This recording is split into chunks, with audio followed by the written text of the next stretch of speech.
Thanks for joining me this week's Hammers Retro. We're going to take a look back this week at season 1970-71, which wasn't a great season for West Ham, but there was still some good action that the TV cameras picked up and some really good entertaining games.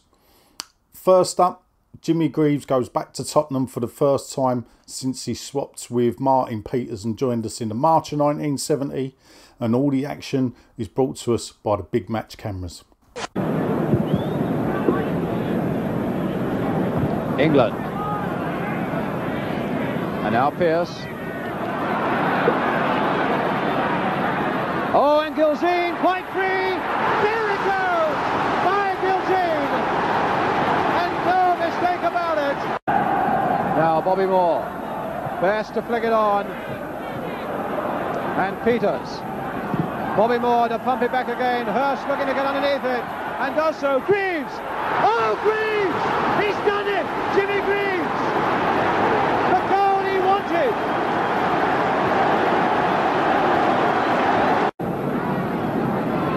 Mike England has gone to the near post for Spurs. That big figure you can see at that near post is Mike England. There he is with Bobby Moore.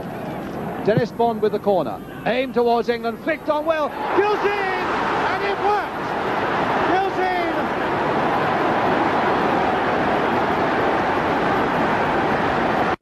With 14 minutes of the second half gone, still 2-1 to Spurs.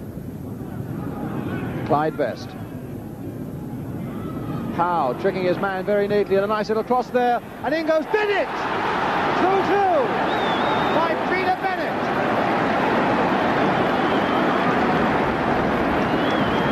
Oh, Greaves! He's done it! Jimmy Greaves! The goal he wanted! One's always admired and respected West Ham for the way they've always played football, and when I went there I expected them to be a good footballing side, and they are. 1 week later, West Ham then moved back to Upton Park where they faced Chelsea. Hurst looking to get under it. Bobby Howe! Oh, there! By Bobby Howe on the volley! What a goal! Number 10, Jimmy Greaves, right on that line. Plenty of Chelsea players surrounding him, though. Peter Bennett, who came up and scored, of course, an equaliser for West Ham last week. Best with the corner. Hurst trying to get underneath it. Hurst! Hits the bar! And away for a corner.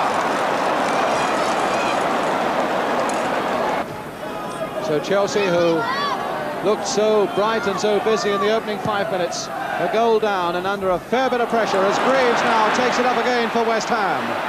Still Greaves. To Hurst.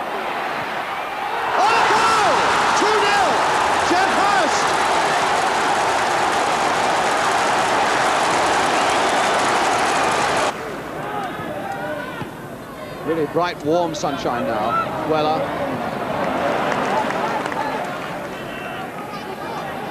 And now Mulligan. Bennett. And Brooking. With a shot. Oh, just past. Well, he was a striker for a long time here at West Ham, but he really has blossomed now as a man coming forward from midfield. Trevor Brooking. Hudson, Hutchinson and Osgood in the middle. It's Osgood going to try and get underneath this one, and does so, and it's there by Weller. By Weller.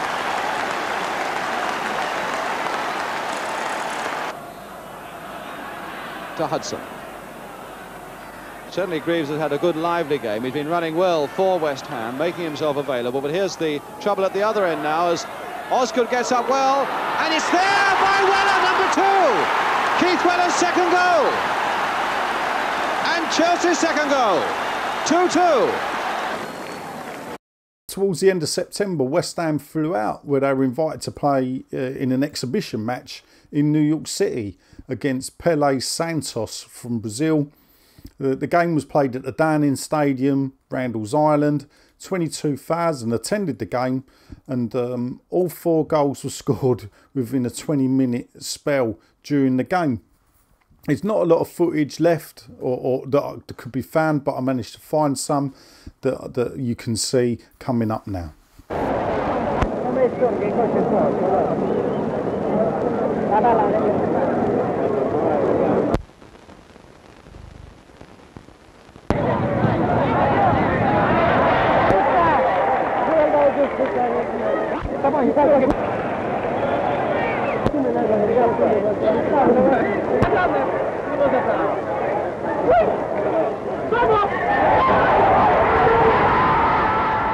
Pele scoring the first goal there for Santos.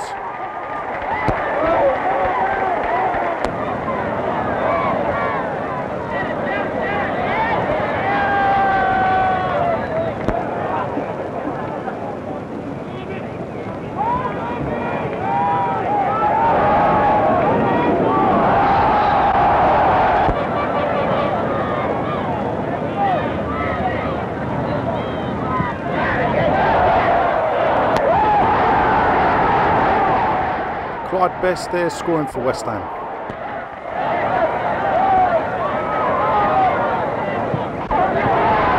Best again gets his second of the game.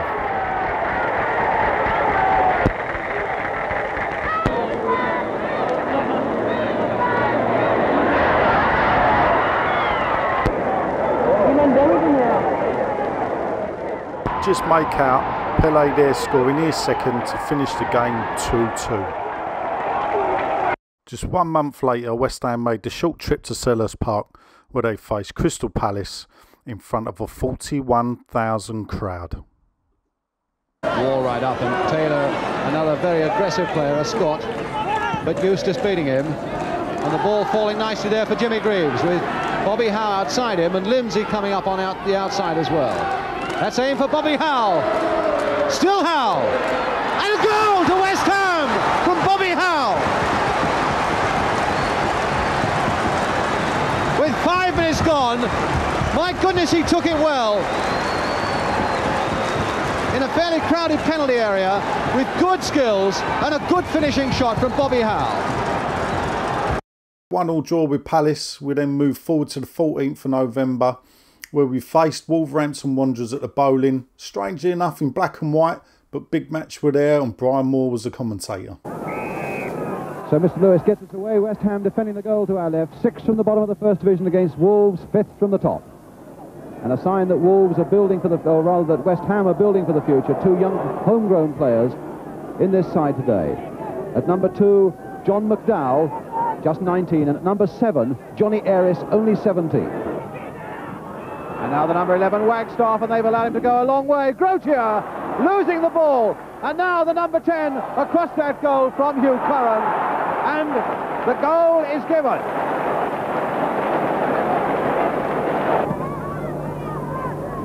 Aris to Hurst. Looking for Best! Oh, Clyde Best! The equaliser!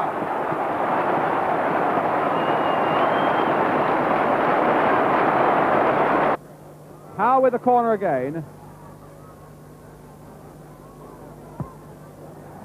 Hurst making a run, Eustace also making a run. Bobby Moore trying to turn it back. Oh, a goal! Through the arms of Parks! Bobby Moore!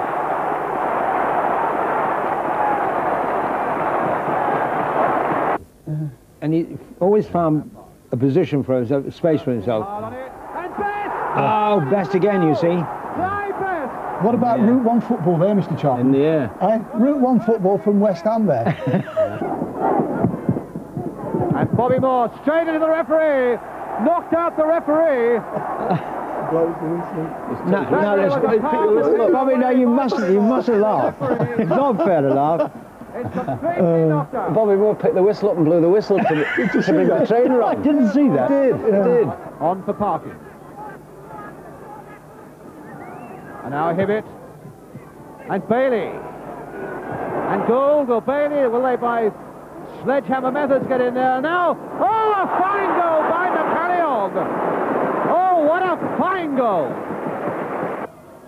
In fact, it was Bobby Howe who did it and not Bobby Moore. He had a word with Bobby Moore, but here is the free kick for Wolves, taken by Bailey. A deep one to the far side. Oh, against the post, and Gould! He's put it in there for the equaliser. A tremendous comeback by Wolves, and 3-3. Entertaining game there, 3-3 with future Hammer Bobby Gould there starring for Wolves getting the equaliser. Next up, we go to December at the Bowling, again still in black and white, but this time we've got movie tone news who bring us the highlights of the defeat against Liverpool. It just wasn't West Ham's weekend. Their manager, Ron Greenwood, had his house stripped by burglars the night before his team met Liverpool at Upton Park. And in the match, although Liverpool were fielding 2 reserves because of injury, West Ham's luck was right out.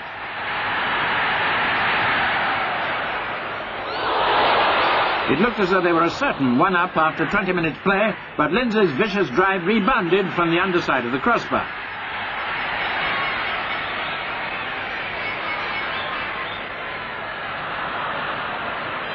West Ham seemed indecisive in midfield, and Liverpool built up strong pressure against an apparently confused defence. Ironically, it was one of Liverpool's reserves, Witham, who scored the first goal, heading in McLaughlin's centre after a corner.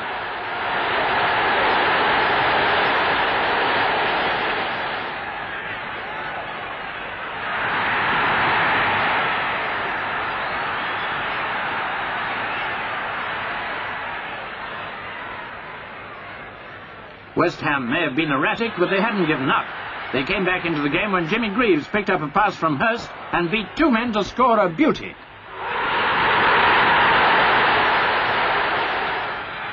There were several more chances for the home side, but they were shooting wide. It was left to Liverpool's second reserve player, Bosma, to clinch a match which they'd always looked like winning.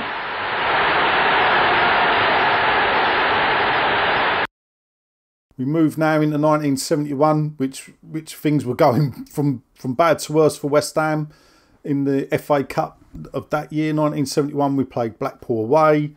Infamous night out before the game. Bobby Moore, Deere, Clyde Best and Jimmy Greaves all suspended afterwards.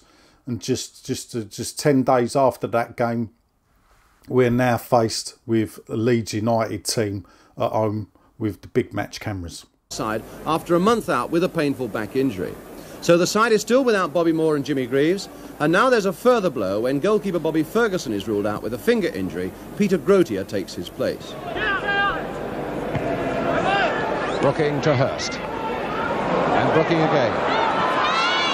Giles in very quickly on Brooking. It's Hurst and play on, says the referee. Now Brooking, will he get a shot in? Oh, down goes Sprake to save well. And that really was a bit more like the old West Ham. Lorimer, he'll play it wide again for Giles to drive it. And there it is, from Johnny Giles. There may have been the slightest deflection there in that West Ham defence, but no doubt at all that Johnny Giles powered one in there, following that corner, to put Leeds United into the lead with 32 minutes gone. Lampard and Hurst. Well, using his body there to good advantage for West Ham, and Eustace right up there, and Cooper and Redknapp. Oh, in on the blind side of Cooper without seeing it, and Jack Charlton is giving his defence a fair bit of stick there. Finds now Peter Lorimer inside for Johnny Giles, and Hunter coming up fast to drive it. Oh, and what a goal! What a goal by Norman Hunter! What a fabulous goal by Hunter. His first goal of the season, and my goodness, they don't come better than that. Putting Leeds 2 into the lead. No wonder he's looking so pleased with himself. Lindsay once more. Good play there by Lindsay, and a fair-looking cross there. Hurst, Eustace there, a goal! No, not given, not given. He's disallowed it, he's disallowed it. There's a boy on the pitch, and really he ought to get off. Well, that disallowed goal may have given West Ham the feel of things a little bit, but there's still so much for them to do. There's Eustace going in again with a header, and this time it is a goal! This time it is a goal! By Peter Eustace. Hunter seemed to be going about 3 different directions at once there, but he certainly blocked it well. Now Hurst. Redknapp going in hard and beating Cooper's tackle. Hurst again to cross it. And this time Bobby Howe getting there with his head. And Brooking! Oh, he's equalised! Oh, he's equalised! Trevor Brooking! Well, that's a marvellous comeback by West Ham. Brooking's header finally doing it. Now Bates, high into that area again, and once more Billy Bonds is there. Lampard to get it away, once more to Bates. Oh, and now Lorimer. Oh, it's there by Belfort. It's there by Belfort. So a great comeback by West Ham is silenced as Leeds themselves make a great comeback, and Belfort closes in quickly after Grotia got a hand to it. So the last piece of action we bring you, we now fast forward towards the end of the season, and West Ham are away to Newcastle at St James's Park. Back to Smith. Now Gibb. Looking for Clark. And headed and pushed in by Tudor. More now to Redknapp, and this game really burning. Redknapp, he's got Hurst on his left, he's got Moncur still to beat. He's beaten him, now the chance, and finished off beautifully by Jeff Hurst. And it's allowed. 1-1 draw there, and West Ham's season really petered out. There was only another 2 more games left after that. And as you can see now, Arsenal were the champions, also went on to win the FA Cup to complete the double. While West Ham, as you can see, finished 20th, third from bottom. But luckily in those days, only the bottom 2 went down. So that was left with Burnley and Blackpool. I'd like to thank you for watching and hope to catch you next time for some more Hammers Retro action.